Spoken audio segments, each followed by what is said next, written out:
Queer. Do we really have to use that word? It's trouble. For some, it means strange and eccentric and kind of mysterious. That's okay. We like that. But some gay girls and boys don't. They think they're more normal than strange. And for others, queer conjures up those awful memories of adolescent suffering. Queer. It's forcibly bittersweet and quaint at best, weakening and painful at worst. Using queer is a way of reminding us how we are perceived by the rest of the world. It's a way of telling ourselves we don't have to be witty and charming people who keep our lives discreet and marginalized in the straight world. We use queer as gay men loving lesbians and lesbians loving being queer. Queers read this, June 1990. Within the LGBTQIA+ community, the term queer brings up a real mix of definitions, connotations, and emotions. It's a word that has changed a lot as time has gone by, so let's explore queers through history. From around the 1600s through the early 1800s, the word queer referred to individuals that were considered strange, abnormal, or generally not socially acceptable. It wasn't necessarily a term that was used to refer to gender or sexuality, and not usually a term used or claimed by individuals, instead being something applied to others in a potentially negative light. Then, in the late 1800s and early 1900s, the term queer was starting to refer to feminine men, or men that we might call gay now. This was the start of an up-and-down relationship with the word queer that is ongoing to this day.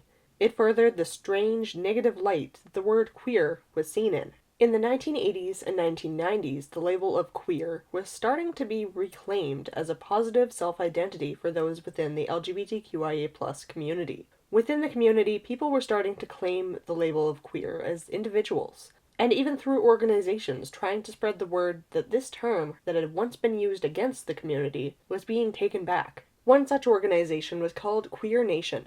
A pamphlet from June of 1990 calls not only for a reclamation of the term queer, but also for those in the LGBTQIA+ community to band together in the midst of the AIDS crisis, where gay men are dying in a homophobic environment that is afraid and hiding the realities of what is going on.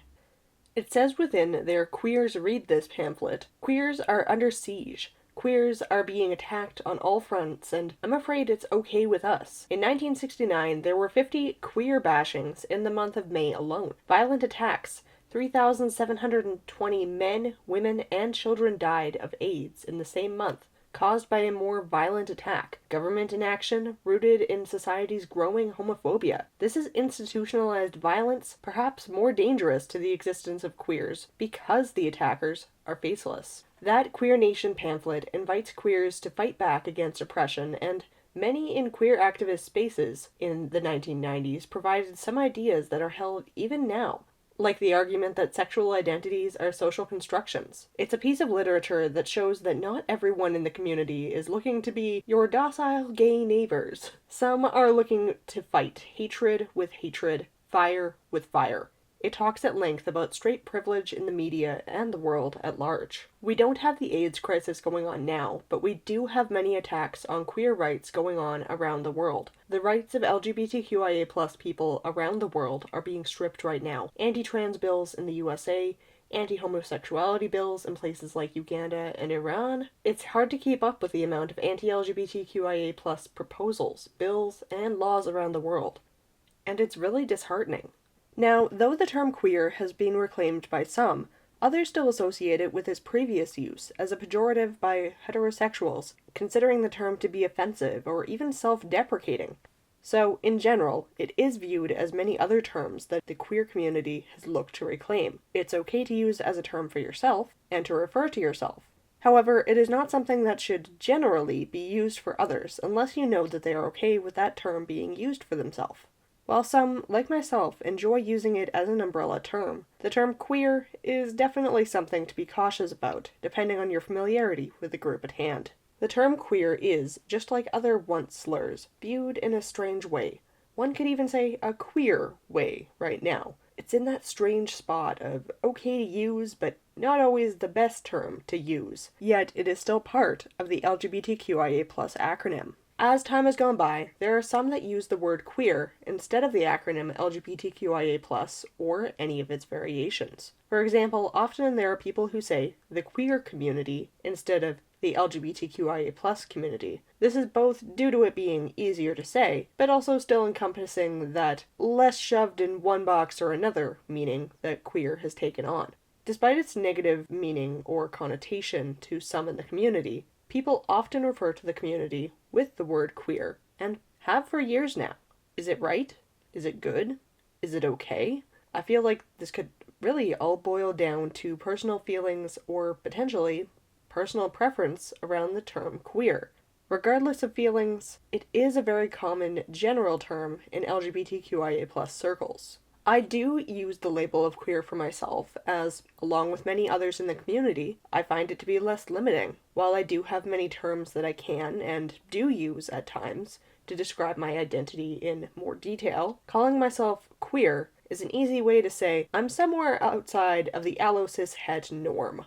I'm here to fight for queer and LGBTQIA+ rights in general, but I'm in a fortunate position where right now I don't need to fight as hard where I am. I'm fighting so rights I have aren't stripped. But the rights of LGBTQIA+ groups around the world is something that's been on my mind this Pride Month. For the longest time, it was a sort of joke to say, I'm a criminal in 72 countries just by being queer. But it's getting more and more serious as anti-LGBTQIA+ legislation keeps cropping up in places that used to be considered safe or relatively safe. If you are someone in one of those unsafe or potentially unsafe locations, please do what you need to do in order to take care of yourself, especially over this Pride Month. Now, it wouldn't be an LGBTQIA+ topic video of mine without discussing flags and their meanings. Initially, when looking for the queer flag, the most popular results come up as the classic rainbow flag. I can understand why this comes up, given that the term queer is used to refer to the LGBTQIA+ community overall, much like the rainbow flag is a sort of all-encompassing flag design for the community as a whole, whether people in the community seem to agree with either as an umbrella or not. When digging a little bit deeper, however, there are designs for what is labeled as the queer flag. So, let's talk about it. The queer flag was created by user Pastel Memer on DeviantArt, also known on Tumblr as Pastel Roswell. It's definitely one of the rarer pride flags to see out in the wild. It was created in 2015. Originally, it was a flag with vertical colors and a black Q in the middle.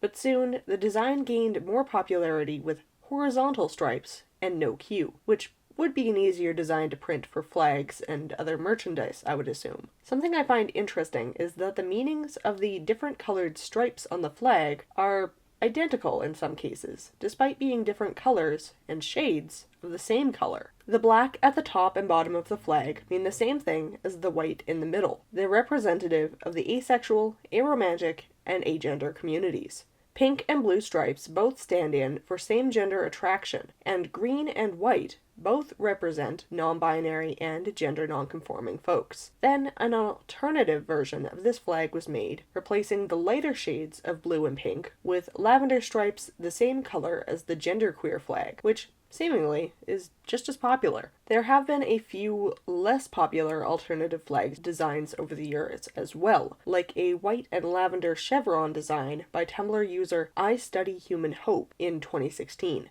This is because of lavender having queer associations and chevrons not being a straight line. An updated, less busy version of this lavender chevron flag was made with an off-white background by Tumblr users Bisexuals. Then one more alternate was also created in 2016, the year of alternate queer flags, it seems. This had pastel rainbow colors, alternating with white stripes, with a gray stripe included, to represent the spectrum of identities where one would rather identify with a broader term than a specific identity, as queer is one of those broader umbrella terms. Overall, in identity and word usage, queer is a divisive term, but it's a term that some people stand by. As public opinion of the term has ebbed and flowed over the years, I can't help but feel that this word will continue to go in and out of style as more time passes. It's a term that hasn't particularly settled in a good or bad camp, one way or another.